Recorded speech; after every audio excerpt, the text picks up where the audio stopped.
Berbagai catatan bermunculan dari Gedung Wakil Rakyat Provinsi Kaltim di Jalan Teuku Umar, Karangpaci, Samarinda. Sejumlah politisi yang telah melaksanakan tugas ke lapangan melakukan cross-check atas kinerja Gubernur Kaltim, mengakui menemukan banyak masalah. Di antaranya soal jalan provinsi yang rusak, masalah minimnya pertanian, pertumbuhan gedung sekolah, sampai soal pertumbuhan ekonomi dan meningkatnya angka kemiskinan. Tapi sayangnya hasil rekomendasi para wakil rakyat tidak diterima langsung oleh gubernur maupun wakil gubernur. Rapat paripurna ke-11 yang beragenda penyampaian laporan dan rekomendasi hasil kerja panitia khusus LKPJ atau Laporan Keterangan Pertanggungjawaban Gubernur tahun 2021 justru diwakilkan kepada Sekretaris Daerah. Ini tadi kita rapat membahas laporan rekomendasi LKPJ terhadap Gubernur Kalimantan Timur sekaligus sambutan Pak Gubernur terhadap laporan LKPJ kita. Tapi Pak Gubernur tidak hadir dan Wakil Gubernur pun tidak hadir. Nah, saya tadi sedikit memberikan penegasan pada Ketua DPR supaya ke depannya Pak Gubernur itu harusnya hadir untuk mendengarkan rekomendasi hasil kerja Pansus LKPJ. Panitia khusus ini sudah bekerja maksimal dengan batas waktu yang minimal. Itu sudah memberikan rekomendasi. Seharusnya Pak Gubernur harus hadir mendengarkan. Setidak-tidaknya diwakili oleh Wakil Gubernur. Kritik dari para wakil rakyat dalam LKPJ Gubernur tahun 2020 memang bermunculan lebih keras dari tahun-tahun sebelumnya. Maklum saja, masa jabatan gubernur dan wakilnya sudah berlangsung 3 tahun, namun berbagai janji-janji politik semasa kampanye maupun visi dan misi dalam RKPJMD tahun 2018-2021 banyak yang tidak tercapai. Di antaranya menurut anggota DPRD Kaltim dari fraksi PAN, Baharudin Demo, Gubernur tidak mampu menghadirkan APBD 32 triliun rupiah per tahun seperti yang pernah diucapkannya. Sementara fraksi PKB juga menyoroti pertumbuhan ekonomi dan meningkatnya angka kemiskinan. Hasanuddin Mas'ud yang berasal dari fraksi Golkar menilai kinerja Gubernur bukan baik-baik saja, sebab silva atau selisih lebih penggunaan anggaran setiap tahun menunjukkan peningkatan. Penting bahwa silpa kita itu terus menaik. Dari 2019 itu 2,2 triliun, ini sekarang 2020 2,9 triliun. Dan mungkin 2021 akan naik. Kenapa akan naik prediksi saya? Karena adanya peraturan gubernur yang menyatakan harus 2,5 miliar. Baru dia harus di tender. Nah, ini akan menyebabkan silpa. Karena sampai sekarang asistensi itu belum berjalan, bahkan ada daerah-daerah yang menolak. Jadi mungkin silpa akan naik ini. Nah, maka akan silpa akan naik. Saya melihat indeks human development-nya atau indeks pembangunan daerah Kaltim ini akan turun. Kenapa? Infrastruktur dan struktur itu akan tidak bisa berjalan dengan adanya silpa ini lagi yang besar, sampai sekarang belum diasistensi. Kemudian pendidikannya juga belum turun, pembangunan SMA dan seterusnya tentu akan mandek. Dan juga kesehatan, apalagi dalam penyerapan COVID kemarin dari 500 miliar itu cuma 200 sekian miliar saja, yang hanya 48% yang bisa terserap. Ini memang perlu gubernur berdiskusi atau berkomunikasi dengan lembaga DPR. Tim Kaltim TV, Hardin melaporkan. Beginilah suasana reses yang dilakukan anggota DPRD Kutai Kartanegara Hamdiah saat menemui konstituen di daerah pemilihannya Desa Loduri Ilir, Kecamatan Lojanan. Sejumlah aspirasi pembangunan disampaikan, diantaranya adalah kebutuhan tempat MCK mandi cuci kakus yang layak untuk Masjid Jami Al-Huda, Loduri Ilir.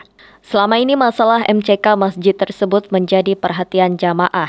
Masyarakat yang ingin sholat merasakan belum layaknya tempat MCK sehingga muncul keinginan agar ada upaya perbaikan. Akhirnya aspirasi para jamaah masjid itu disampaikan kepada wakil rakyat dari desa mereka Hamdiah dari Partai Kebangkitan Bangsa. Saya hadir ke desa saya, Loduri Ilir, Kecamatan Lojanan. Alhamdulillah mereka kalau di Masjid Al-Huda ini mereka menginginkan pembangunan MCK. Alhamdulillah mungkin nanti setelah Lebaran kita akan buatkan dan para pemuda-pemudinya dan masyarakatnya menginginkan kesejahteraan itu lebih didapat, yaitu melalui penanaman porang dan pembuatan label ya, dan label. Nah, insya Allah itu kita juga, karena ini adalah keinginan warga masyarakat, kita juga selaku DPR beranggaran nanti di tahun 2022. Bagi Hamdiah, reses adalah momentum spesial karena di situ dia akan bertemu dengan masyarakat yang mengamanahkan dirinya menjadi wakil rakyat. Momentum reses dijadikannya wadah untuk menampung keinginan masyarakat untuk memperbaiki kehidupan, baik sosial dan politik, kesehatan maupun kebutuhan infrastruktur pembangunan. Selain soal MCK, warga juga mengharapkan kepada para wakil rakyat memperjuangkan jalan-jalan lingkungan dan penyelesaian perbaikan masjid. Hamdiah merespon semua aspirasi itu dan berjanji untuk memperjuangkannya di lembaga legislatif. Kami dari pengurus sangat bangga sekali dan respon sekali karena ibu kita sangat memperhatikan kami. Jadi harapan kami habis hari raya ini betul-betul dilaksanakan apa yang di pembangunan MCK itu, terutama nanti mungkin setelah itu kami berharap kelanjutan penyelesaian pembangunan yang lain-lain bisa dilanjutkan oleh ibu perwakilan kita, yaitu Ibu Hamdiah dari Partai Kebangkitan Bangsa. Tim Kaltim TV, Hardin melaporkan. Suasana kekeluargaan begitu terasa saat acara silaturahim para pengurus DPD Golkar Kutai Kartanegara di rumah pribadi Hasanuddin Mas'ud di Komplek Pondok Alam Indah, Samarinda. Ini adalah acara puncak setelah selama bulan Ramadan para pengurus bekerja menemui pengurus 18 kecamatan dan kader-kader Golkar di desa-desa. Hasanuddin Mas'ud adalah Ketua DPD Partai Golkar Kukar yang baru. Lantaran itu, safari Ramadan dimanfaatkan untuk memperkenalkan diri kepada massa Golkar sekaligus konsolidasi untuk mempertahankan predikat Golkar yang selalu menjadi juara pemilu di daerah itu. Ini adalah penutupan safari Ramadan kita di 6 Dapil Kukar dalam rangka konsolidasi dan koordinasi sekalian silaturahim. Jadi untuk memperkuat PTK dan PTT kita untuk persiapan pilkada sekalian pileg nanti, presiden, pemilihan presiden dan gubernur. Jadi dalam rangka itulah kita melakukan konsolidasi. Yang hadir dari mana? Semua PTK, ada 18 PTK. Hanya ada 2 PTK yang berhalangan dari Tabang sama di Muara Badak, yang kebetulan ada halangan. Tapi sudah kita sampaikan. Dan misinya sudah sampai. Insya Allah ke depan Golkar akan maju lah di bawah kepemimpinan Hamas. Gitu Pak. Ya.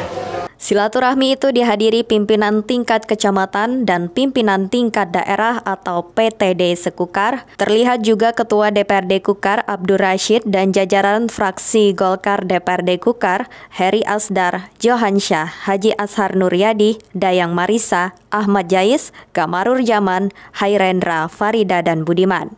Dari unsur DPD Golkar Kaltim hadir Sekretaris Husni Fahrudin. Tim Kaltim TV, Hardin melaporkan. Kasus penganiayaan itu terjadi di area tambang ilegal di Kelurahan Mangkurawang, Kecamatan Tenggarong, Kukar. Pada hari Minggu siang, Arpan Boma yang mendapat informasi adanya aktivitas penambangan ilegal di wilayahnya segera mendatangi. Tapi nahas, saat tiba di lokasi dan berusaha menghentikan aktivitas penambangan, Arpan mendapat perlawanan. Akibat insiden yang terjadi, camat mengalami memar. Karena sebelum saya menghubungi lurah, kemudian Lurah Mangkurawang, kemudian Ketua RT 17, dan mereka bersama-sama kami datang ke sana. Memang betul Pak, sana ada aktivitas ekskavator merek Komatsu PC300 yang sedang mengeruk tanah. Dan memang kelihatan dari singkapan itu ada kandungan batu bara di situ. Dan kebetulan yang membuat saya agak sangat terganggu itu adalah bahwa titik yang dikeruk itu adalah merupakan sumber air yang dipakai oleh masyarakat kita, petani, untuk menyirami tanaman dan dipakai untuk minum, dikonsumsi. Nah ini yang kemudian membuat saya agak sangat gusar dan terganggu. Makanya saya langsung kebetulan daerahnya juga dari akses jalan masuk agak semak belukar, jadi saya tebas-tebas sedikit, saya tebas sampai masuk supaya tebas. Sebelumnya sudah diingatkan. Dan sebelumnya ini adalah kejadian ketiga kali, sudah berapa kali mengingatkan gitu. Mengingatkan. Masukan nih, nah, itu tadi bagus. Masukan ke aliran anunya, illegal miningnya. Nah, jadi itu yang kemudian saya ingatkan. Sudah 3 kali ini kejadian saya ingatkan. Aktivitas apa itu plak. Dan yang ini sudah ketiga kali lagi ya. Jadi saya ingatkan, tapi masih tetap bersikukuh melewati jalan yang bukan jalan tambang, melewati areal perkebunan orang, termasuk areal perkebunan saya, kebun saya.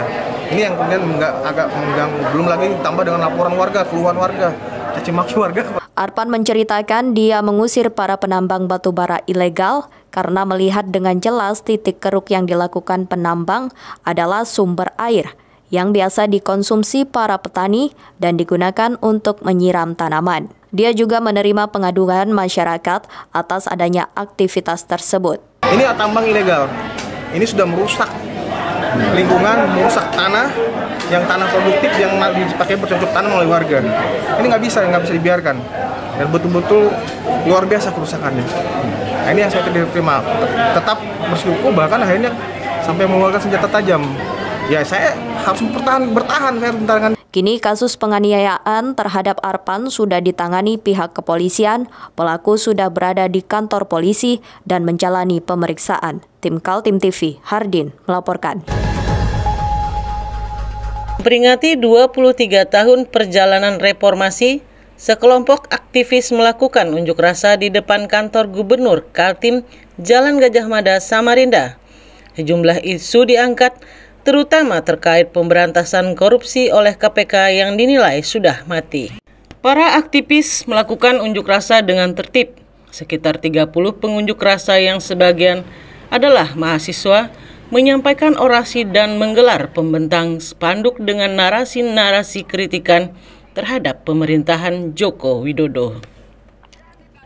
4 isu yang diusung dan tertulis dalam spanduk yakni bersihkan KPK, tegakkan negara hukum, stop kriminalisasi terhadap pejuang demokrasi, dan usut tuntas pelaku pelanggaran HAM.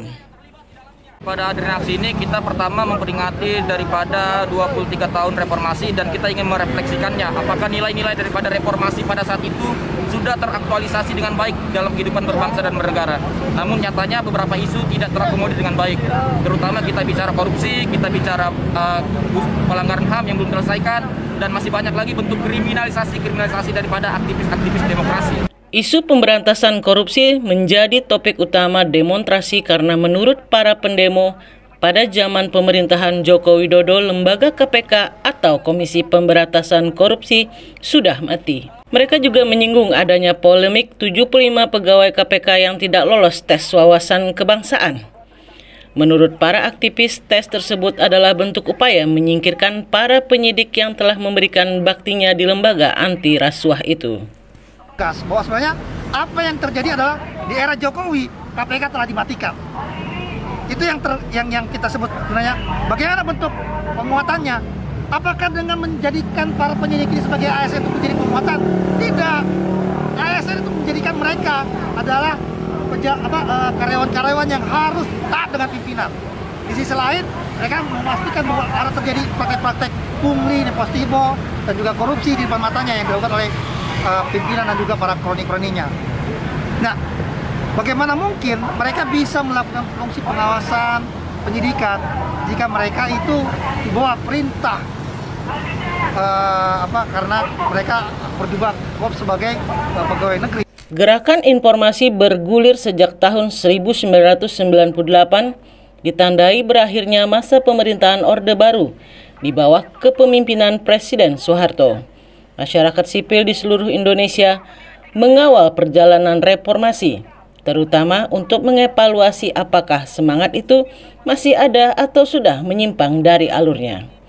Tim Kaltim TV, Hardin melaporkan.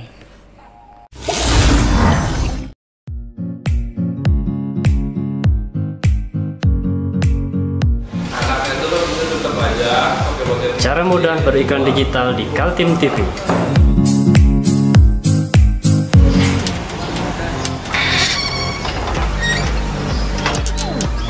Yang pertama, jadilah sahabat Kaltim TV.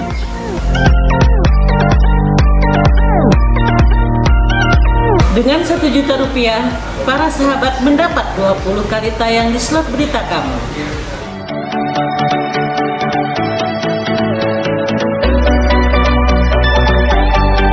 Dengan 20 detik, dapat menjangkau 20.000 penonton. Anda beruntung karena mendapat kesempatan perdana dari kami. Ayo, jadilah sahabat Kaltim TV.